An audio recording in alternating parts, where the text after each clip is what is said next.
Tiên tri Anand gây sốc. Năm 2025, có đại họa gì khiến thần đồng tiên tri Ấn Độ phải im lặng không dám nói nửa lời? Triết lý nhân sinh mến chào quý vị khán thính giả đang theo dõi chương trình trên kênh Triết lý nhân sinh. Đây là Abhijit Anand, người được coi là thần đồng tiên tri của Ấn Độ. Trong suốt thập kỷ qua, Anand đã đưa ra hàng ngàn lời tiên đoán về tương lai của nhân loại ở hầu hết các lĩnh vực. Từ thiên tai, dịch bệnh, chiến tranh, xung đột chính trị đến kinh tế và xã hội. Tuy nhiên, qua theo dõi, có khá ít những dự ngôn của cậu chính xác và trở thành hiện thực, hoặc có sự chênh lệch đáng kể về mặt thời gian. Những người hoài nghi cho rằng những dự đoán của cậu bé nhỏ tuổi này là không có căn cứ và cũng không thể chắc chắn được mọi thứ sẽ xảy ra đúng như vậy. Bất chấp việc thường xuyên đưa ra những lời dự đoán gây tranh cãi, Abhijit Anand vẫn luôn là cái tên được truyền thông chú ý bên cạnh các nhà tiên tri đại tài khác như Baba Vanga, Nostradamus. Vậy Anand thật sự là người như thế nào? Liệu rằng chúng ta có thể tin được bao nhiêu phần những lời tiên tri của cậu?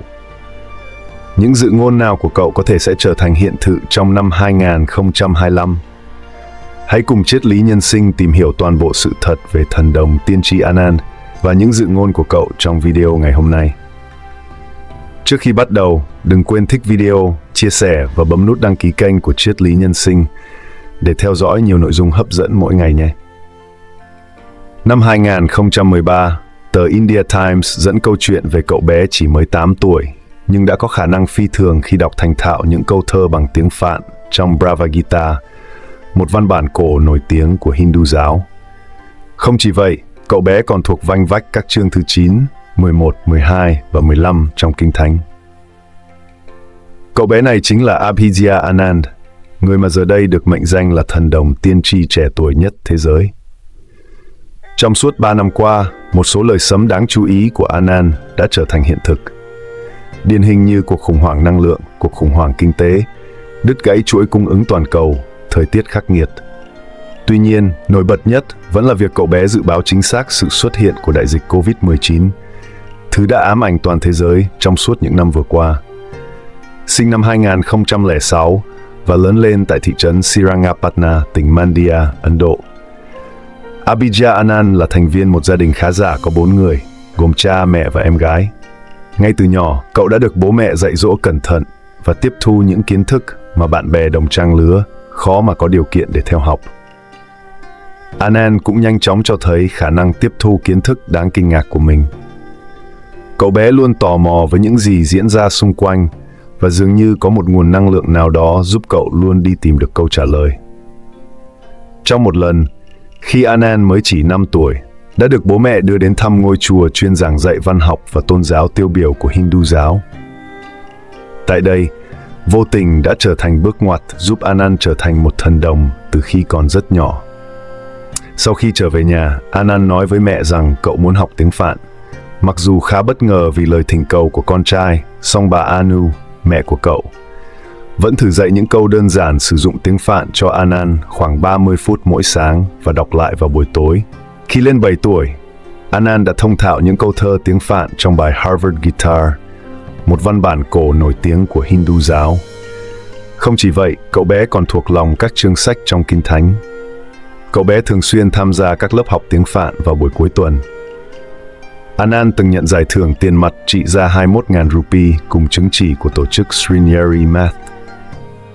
Với tư cách là người trẻ tuổi nhất đóng được 700 câu tiếng Phạn vào tháng 11 năm 2013. Cũng như giải thưởng Ngôi sao sáng Ấn Độ năm 2014 do Liên đoàn Nam Ấn Độ trao tặng vì trí nhớ đặc biệt tốt của mình. Cậu bé thậm chí từng được mời tới các ngôi chùa trong thành phố để tụng kinh bằng các câu thơ tiếng Phạn. Cậu là người truyền cảm hứng mạnh mẽ cho những người xung quanh, mà một trong số đó chính là em gái Abhijit Anand.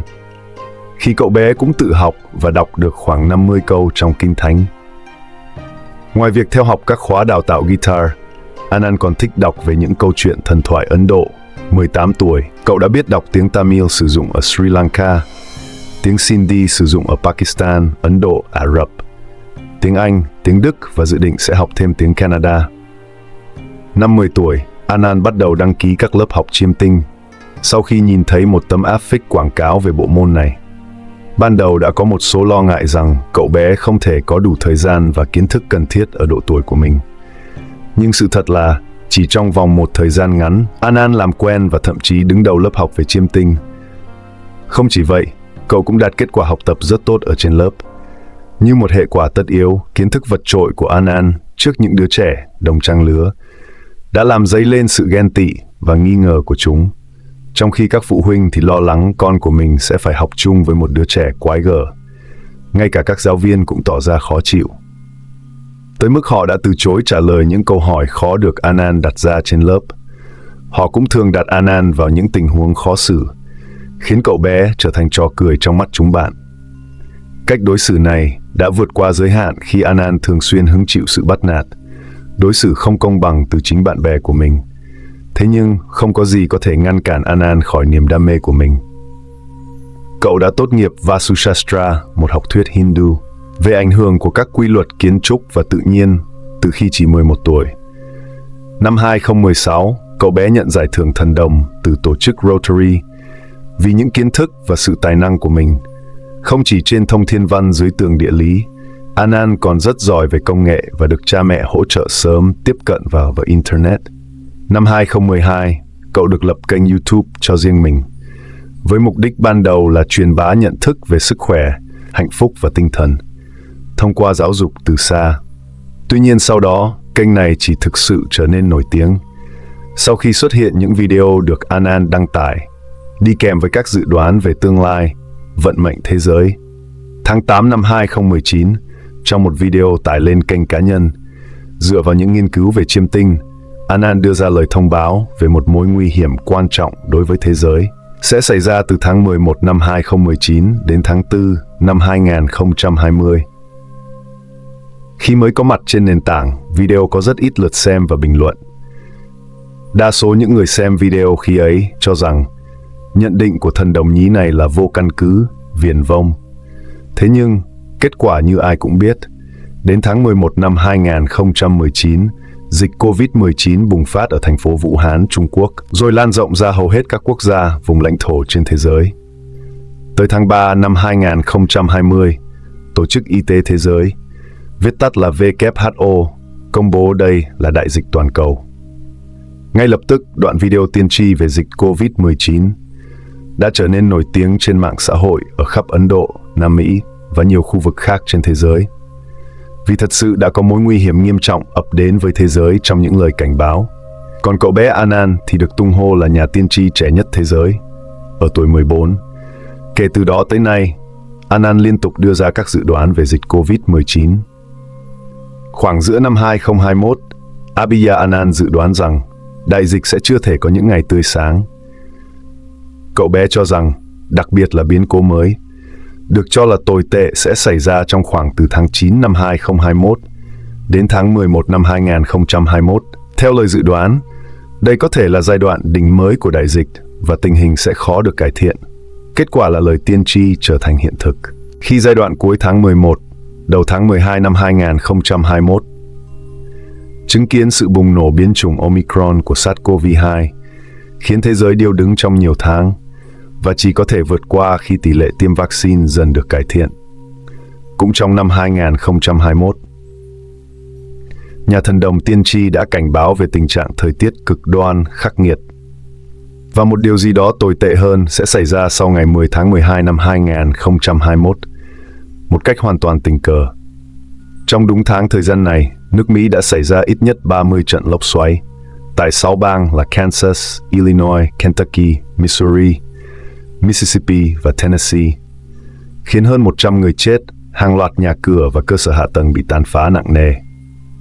Ngày 11 tháng 12, tức chỉ một ngày sau dự đoán của Abhiya, Tổng thống Mỹ Joe Biden tuyên bố rằng thảm họa lốc xoáy vừa xảy ra có thể là một trong những lốc xoáy lớn nhất trong lịch sử nước Mỹ.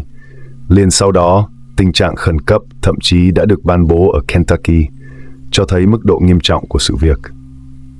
Trước đó, Anand cũng đã dựa vào chiêm tinh học để đưa ra một số dự đoán chính xác rằng sẽ có hàng loạt thiên tai và thảm họa xảy ra trên thế giới từ tháng 6 đến tháng 9 năm 2021. 2021, điển hình như vụ nổ tòa chung cư 12 tầng ở Miami, bang Florida, Mỹ, hay trận lở đất xảy ra ở tỉnh Shizuoka, Nhật Bản, khiến nhiều người thiệt mạng. Gần đây nhất là Abahiga Anand, được cho là đã dự đoán đúng về trận động đất mạnh 7,3 độ Richter xảy ra tại Nhật Bản. Sau khi đưa ra lời cảnh báo sẽ có một sự kiện lớn xảy ra vào ngày 16 tháng 3 năm 2024, trận động đất rốt cuộc đã xảy ra, làm rung chuyển bờ biển tỉnh Fukushima ở vùng Đông Bắc của Nhật Bản, khiến nước này thậm chí phải đưa ra cảnh báo sóng thần. Một loạt những dự đoán chính xác về vận mệnh thế giới đã khiến tên tuổi của Abahiga Anand nhanh chóng được nhiều người biết đến, và cậu bé sớm gia nhập hàng ngũ của những nhà tiên tri đại tài. Một số người còn so sánh cậu với nhà tiên tri mù vàng Nga. Khả năng dự đoán tương lai của Anand được cho là đến từ chiêm tinh học. Những con mốc đáng chú ý, những thay đổi của thiên nhiên, bằng cách nghiên cứu chuyển động và vị trí tương đối của các thiên thể chòm sao. Chiêm tinh học, hay còn gọi là hình thức bói toán khoa học, đây là phương pháp có khả năng tiên đoán về nhiều vấn đề xảy ra trên toàn thế giới, những cột mốc đáng chú ý, những thay đổi của thiên nhiên, bằng cách nghiên cứu chuyển động và vị trí tương đối của các thiên thể chòm sao. Chiêm tinh học có niên đại ít nhất từ thiên niên kỷ thứ 2 trước công nguyên, có nguồn gốc từ hệ thống lịch, được sử dụng để dự đoán sự chuyển mùa và chu kỳ thiên thể, và được xem là những dấu hiệu của sự giao tiếp với thần linh. Phương pháp này từng được nhiều nhà tiên tri đại tài khác trong lịch sử áp dụng. Điển hình là Minsere Nosedema, là một nhà chiêm tinh, bác sĩ và nhà tiên tri nổi tiếng người Pháp. Sống ở đầu thế kỷ 16, bằng cách sử dụng kiến thức từ việc quan sát chuyển động của các hành tinh, vì sao, Abahiga đã đưa ra nhiều dự đoán khiến thế giới kinh ngạc. Thế nhưng giống như mọi nhà tiên tri khác, không phải lời sấm nào của Anand dựa trên chiêm tinh cũng đều ứng nghiệm. Điển hình như khi cậu cảnh báo về cuộc chiến tranh giữa Mỹ và Iran, Ấn Độ và Pakistan trong khoảng thời gian từ tháng 11 năm 2019 đến tháng 4 năm 2020 sẽ khiến thế giới sụp đổ do thảm họa và dẫn đến chiến tranh thế giới thứ 3. Trên thực tế, trước tháng 4 năm 2020, Mỹ và Iran đúng là có xảy ra xung đột gay gắt và mối quan hệ nước này rơi vào đóng băng, nhưng đã không có cuộc chiến tranh nào nổ ra. Ngoài ra, cũng chẳng có chiến tranh giữa Ấn Độ và Pakistan, và đương nhiên là không có chiến tranh thế giới thứ 3, như Abahiga tiên đoán. Không phải lời tiên tri nào của Anand cũng trở thành hiện thực, một số thậm chí bị xem là viển vông, mơ hồ, gây tranh cãi.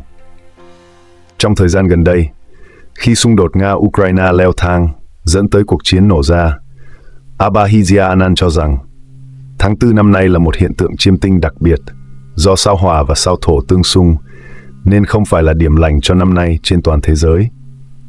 Nhà tiên tri nhí cảnh báo đặc biệt về 2 ngày là 13 tháng 4 và 28 tháng 4, rằng đây có thể là những cột mốc đáng nhớ. Tuy nhiên trên thực tế đã không có gì đặc biệt xảy ra vào ngày này. Điều đáng nói là Abahiga Anand từng bị Facebook đánh dấu vì chứa một phần thông tin sai lệch. Trong các bài đăng của mình, thần đồng này cũng đang có xu hướng chuyển dịch để trở thành một YouTuber, một blogger, với một nội dung mang tính chất truyền bá thương hiệu cá nhân, được đăng tải trên một trang web riêng để cập nhật những dự đoán về vận mệnh tương lai thế giới, sau khi YouTube không ít lần xóa những video của cậu do vi phạm quy định kiểm duyệt. Theo một số luồng quan điểm, những lời tiên tri mà Anand đưa ra trong video của mình về cơ bản là mơ hồ và phi logic. Trong đó, những người tin vào lời tiên tri chỉ chọn một vài nội dung phù hợp với cảm nhận chủ quan của họ, và mọi thứ đều không được xác thực. Hãng thông tấn AFE cũng chỉ ra rằng thần đồng nhí thực tế đã ăn may khi dự đoán chính xác về dịch COVID-19 và một số sự kiện khác trên thế giới, thông qua những luận điểm khá mơ hồ của mình. Tất nhiên, bản thân Anand cũng nhiều lần đề cập trong video của mình rằng đây chỉ là những dự đoán của cậu và không thể chắc chắn được mọi thứ sẽ xảy ra đúng như vậy. Bất chấp việc thường xuyên đưa ra những lời dự đoán gây tranh cãi, Abahiga vẫn luôn là cái tên được truyền thông chú ý bên cạnh các nhà tiên tri đại tài khác như Baba Vanga, Nostradamus. Trong một video gần đây nhất, Anand cũng đã đưa ra một dự đoán đáng chú ý vào cuối năm 2024 và 2025. Cậu đã dự đoán vào vài năm trước rằng vào năm 2024, nước Mỹ sẽ phải trải qua cuộc nội chiến và chia rẽ cho từng có. Anand cho rằng nước Mỹ đang ở trong thời kỳ hỗn loạn, bất ổn, chia rẽ xã hội, khủng hoảng kinh tế. Tôi cho rằng dự ngôn này liên quan đến vụ ám sát ông Donald Trump vừa qua và mọi chuyện chắc chắn sẽ còn đi rất xa khi những âm mưu dần được phơi bày. Thần đồng 18 tuổi tin rằng vấn đề này không thể giải quyết trong thời gian ngắn và sẽ đạt tới đỉnh điểm vào năm 2024. Trùng hợp thay, đây cũng là năm diễn ra cuộc bầu cử Tổng thống Mỹ, nên sẽ tạo ra một bước ngoặt quan trọng trong xã hội Mỹ về dịch bệnh. Theo lời cậu bé tiên tri Ấn Độ này, và các biến thể của nó sẽ ít lây lan hơn. Nhờ đó, từ năm 2024 trở đi, đại dịch COVID-19 có thể được kiểm soát hoàn toàn và mọi người trở lại cuộc sống bình thường như trước đây.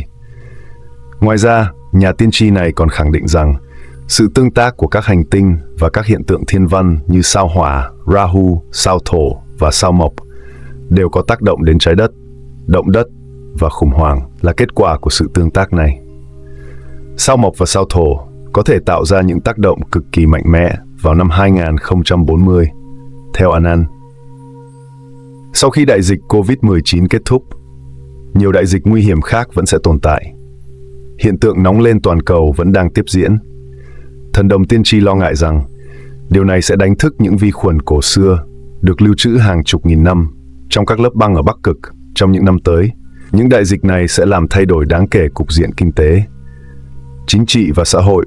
Anand cũng dự đoán rằng cuối năm 2024 sẽ có nhiều thiên tai, thảm họa thiên nhiên xảy ra. Chúng sẽ để lại hậu quả nghiêm trọng với cả người và tài sản.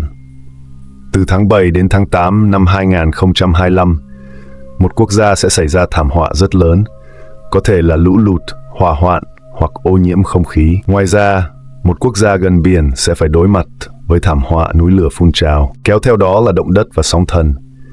Đây có thể nói là dự ngôn chính xác nhất của Anand. Khi ngày 8 tháng 8 năm 2024 năm ngoái, một trận động đất mạnh 7,1 độ Richter đã xảy ra ở tỉnh Miyagi và các vùng lân cận ở phía tây nam Nhật Bản. Âm chấn của động đất nằm ở độ sâu khoảng 30 km dưới mặt đất, đã dẫn đến cảnh báo sóng thần ở một số tỉnh ven biển như Miyagi, Kochi, Ehime, Oita và Kagoshima. Ngoài ra, Abhijit Anand cũng đưa ra dự đoán những tiến bộ nhanh trong công nghệ trí tuệ nhân tạo AI từ cuối năm nay cho đến năm 2030. Cậu bé nhấn mạnh rằng việc sử dụng rộng rãi trí tuệ nhân tạo AI trong chăm sóc sức khỏe, điều này có thể dẫn đến sự phát triển các phương pháp điều trị những căn bệnh bị coi là bệnh nan y trước đây. Tuy nhiên, nhà tiên tri Ấn Độ này cũng bày tỏ lo ngại về những tác động tiêu cực tiềm tàng của AI đối với cuộc sống con người. Nạn đói cũng là vấn đề được Anand nhắc đến khá nhiều. Theo cậu, chiến tranh nổ ra ở một số nơi trên thế giới, đồng thời ảnh hưởng từ thiên tai, khiến con người sắp phải đối mặt với cuộc khủng hoảng lương thực lớn nhất từ trước đến nay. Đến cuối năm 2025, số người bị ảnh hưởng bởi cuộc khủng hoảng lương thực có thể lên đến 5 tỷ người. Một dự ngôn đáng chú ý khác của Anand là những biến đổi lớn sẽ xảy ra nhiều ở châu Á. Cậu nói về những mối nguy hiểm mà châu Á có thể phải đối mặt trong cuối năm 2025 và 2026. Toàn bộ cơ cấu chính trị hiện đang là một phiên bản rất khó hiểu. Đó là tình hình hiện tại của chúng ta. Một số quốc gia đang ở trong chế độ đạo tặc trị. Thậm chí, Ấn Độ đã có lúc trong thời kỳ sâu sắc của chế độ này. Một số quốc gia đang chuyển sang chế độ quyền lực tập trung và rất nhiều hệ thống cai trị khác. Như vậy, trong năm 2025, rất nhiều thứ sẽ thay đổi đối với hệ thống chính trị của các quốc gia ở châu Á. Cậu cũng giải thích rằng luật pháp của đất nước sẽ thay đổi. Dù điều này diễn ra muộn màng, chúng ta có thể thấy hiện nay nội chiến ở Myanmar diễn ra rất khốc liệt và chưa thấy hồi kết. Bangladesh cũng đang ở trong những ngày đen tối nhất của lịch sử, khi bạo loạn và biểu tình đang lên đến đỉnh điểm. Đây có thể là minh chứng rõ nhất cho dự ngôn của Anand. Anand cũng tin rằng sẽ không có thể chiến thứ ba vào năm 2025-2026. Nếu để ý, sẽ dễ dàng nhận ra Anand cũng không đưa ra những tuyên bố của mình về thể chiến, bởi vì cậu lo ngại rằng ngay cả khi chỉ nói về xung đột thế giới nói chung, thì có một số cơ quan truyền thông sẽ hiểu sai và truyền tải không chính xác những gì cậu tuyên bố. Trái ngược với nhận định của nhiều nhà phân tích, cậu chưa bao giờ nói rằng Thể chiến 3 sẽ xảy ra vào năm 2025 hay bất cứ điều gì tương tự. Anand chỉ nói rằng những sự kiện mà chúng ta đang thấy hiện nay và những xung đột đang âm ỉ diễn ra ở những nơi khác nhau trên thế giới có khả năng biến thành một cuộc xung đột toàn cầu lớn mà chúng ta có thể gọi là xung đột thế giới. Theo cậu, điều này rất có thể sẽ xảy ra, nhưng phải đến tận cuối thập kỷ này, trừ khi con người đoàn kết lại và tạo ra một sự thay đổi lớn. Vậy, năm 2025 thì có điều gì quan trọng? Anand nói rằng Ấn Độ đang tiến dần tới Mars Mahadasha, hay còn gọi là Đại Vận. Trong 10 năm qua, Ấn Độ nhìn chung đã trở nên Mars Mahadasha. Điều này đã giúp họ trở thành siêu cường quan trọng trên thế giới. Nhà tiên tri nói thêm rằng, từ ngày 25 tháng 4 năm 2025, sao Hỏa sẽ bắt đầu ảnh hưởng đến Ấn Độ nhiều hơn nữa. Vì vậy, rất có khả năng đất nước này sẽ bắt đầu có bản chất giống sao Hỏa hơn. Điều đó có nghĩa là họ có thể mạnh mẽ và quyết liệt hơn một chút trong lập trường của mình, và nhiều yếu tố có thể khiến họ xảy ra xung đột với các nước láng giềng trong vài năm tới. Đồng thời ngày càng trở nên hùng mạnh.